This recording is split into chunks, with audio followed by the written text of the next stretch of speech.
ओम नमो भगवते वासुदेवाय। 26वां अध्याय। राजा पुरंजन का शिकार खेलने वन में जाना और रानी का कुपित होना।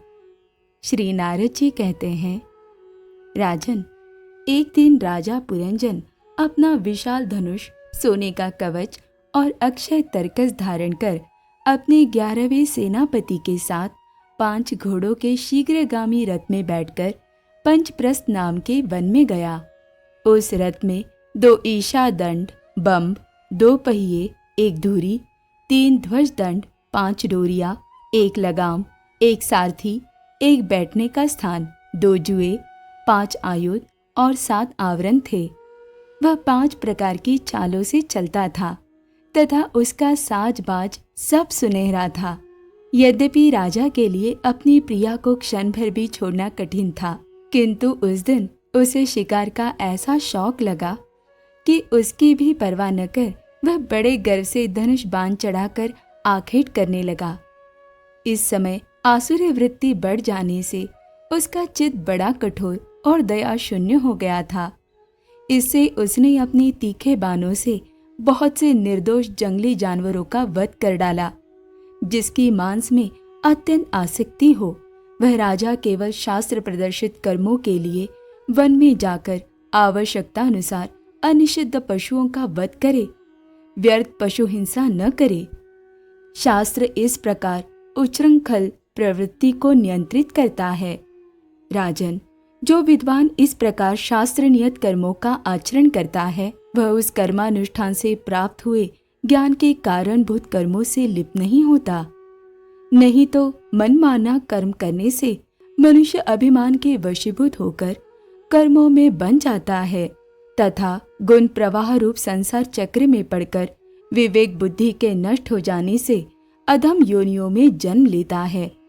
पुरंजन के तरह तरह के पंखों वाले बाणों से छिन्न भिन्न होकर अनेकों जीव बड़े कष्ट के साथ प्राण त्यागने लगे। उसका वह निर्दयतापूर्ण जीव संहार देखकर सभी दयालु पुरुष बहुत दुखी हुए।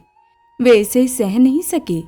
इस प्रकार वहां खरगोश, सुअर, भैंसे, नीलगाय, कृष्ण मृग, साही तथा और भी बहुत से मेध्य पशुओं का वध करते करते राजा पुरंजन बहुत थक गया। तब वह भूख प्यास से अत्यंत शिथिल हो वन से लौटकर राजमहल में आया। वहां उसने यथा योग्य रीति से स्नान किया और भोजन से निवृत्त हो कुछ विश्राम करके थकान दूर की। फिर गंध, चंदन और माला आदि से सुसज्जित हो सब अंगों में सुंदर सुंदर आभूषण पहने। तब उसे अपनी प्रिया की याद आई। वह भोजन आदि से तृप्त, हृदय में आनंदित, मद से उन्मत्त और काम से व्यतीत होकर अपनी सुंदरी भार्या को ढूंढने लगा, किंतु उसे वह कहीं भी दिखाई न दी। प्राचीन बरही तब उसने चित्त में कुछ उदास होकर अंतःपुर की स्त्रियों से पूछा, सुंदरियों, अपनी स्वामिनी के सहित तुम सब पहले की ही तरह कुशल से हो न? क्या कारण है आज इस घर की संपत्ति पहले जैसी सुहावनी नहीं जान पड़ती? घर में माता अथवा पति परायणा भार्या न हो तो वह घर बिना पहिए के रथ के समान हो जाता है। फिर उसमें कौन बुद्धिमान दीन पुरुषों के समान रहना पसंद करेगा?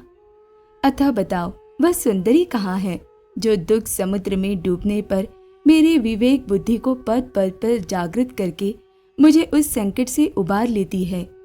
स्त्रियों ने कहा, नरनाथ, मालूम नहीं आज आपकी प्रिया ने क्या ठानी है। शत्रुदमन, देखिए वे बिना बिछोने के पृथ्वी पर ही पड़ी हुई है।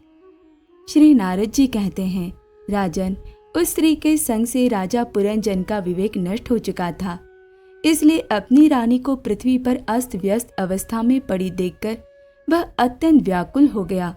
उसने दुखित हृदय से उसे मधुर वचनों द्वारा बहुत कुछ समझाया, किंतु उसे अपनी प्रेयसी के अंदर अपने पति प्रणय कोप का कोई चिन्ह नहीं दिखाई दिया। वह मनाने में भी बहुत कुशल था, इसलिए अब पुरंजन ने उसे धीरे धीरे मनाना आरंभ किया।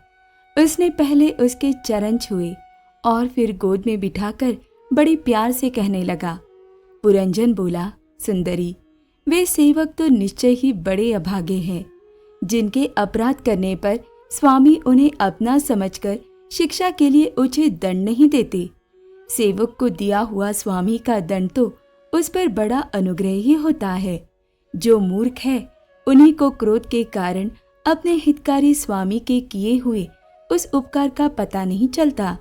सुंदर दंतावली और मनोहर बाहों से शोभा पाने वाली मनस्विनी, अब ये क्रोध दूर करो और एक बार मुझे अपना समझकर प्रणय भार तथा लज्जा से झुका हुआ एवं मधुर मुस्कानमयी चितवन से सुशोभित अपना मनोहर मुखड़ा दिखाओ। अहो, भ्रमरपंती के समान नीली अलकावली, उन्नत नासिका और सुमधुर वाणी के कारण तुम्हारा वह मुखारविंद कैसा मनोमोहक जान पड़ता है। वीर पत्नी, यदि किसी दूसरे ने तुम्हारा कोई अपराध किया हो तो उसे बताओ। यदि वह अपराधी ब्राह्मण कुल का नहीं है तो मैं उसे अभी दंड देता हूँ। मुझे तो भगवान के भक्ति को छोड़कर त्रिलोकी में अथवा उससे बाहर ऐसा कोई नहीं दिखाई देता जो तुम्हारा अपराध करके निर्भय और आनंद पूर्वक रह सके। प्रिय, मैंने आज तक तुम्हारा मुख कभी तिलकहीन, उदास, मुरझाया हुआ, क्रोध के कारण डरावना, कांतिहीन और स्नेह शून्य नहीं देखा, और न कभी तुम्हारे सुंदर स्तनों को ही शोकाश्रुओं से भीगा तथा बिंबा फल सदृश अधरों को स्निग्ध केसर की लाली से रहित देखा है। मैं व्यसनवश तुमसे बिना कुछ पूछे शिकार खेलने चला गया, इसलिए अवश्य अपराधी हूँ। फिर भी अपना समझकर तुम मुझ पर प्रसन्न हो जाओ। कामदेव के विषम बाणों से अधीर होकर जो सर्वदा अपने अधीन रहता है, उस अपने प्रिय पति को उचित कार्य के लिए भला कौन कामिनी स्वीकार नहीं करती। ओम नमो भगवते वासुदेवाय।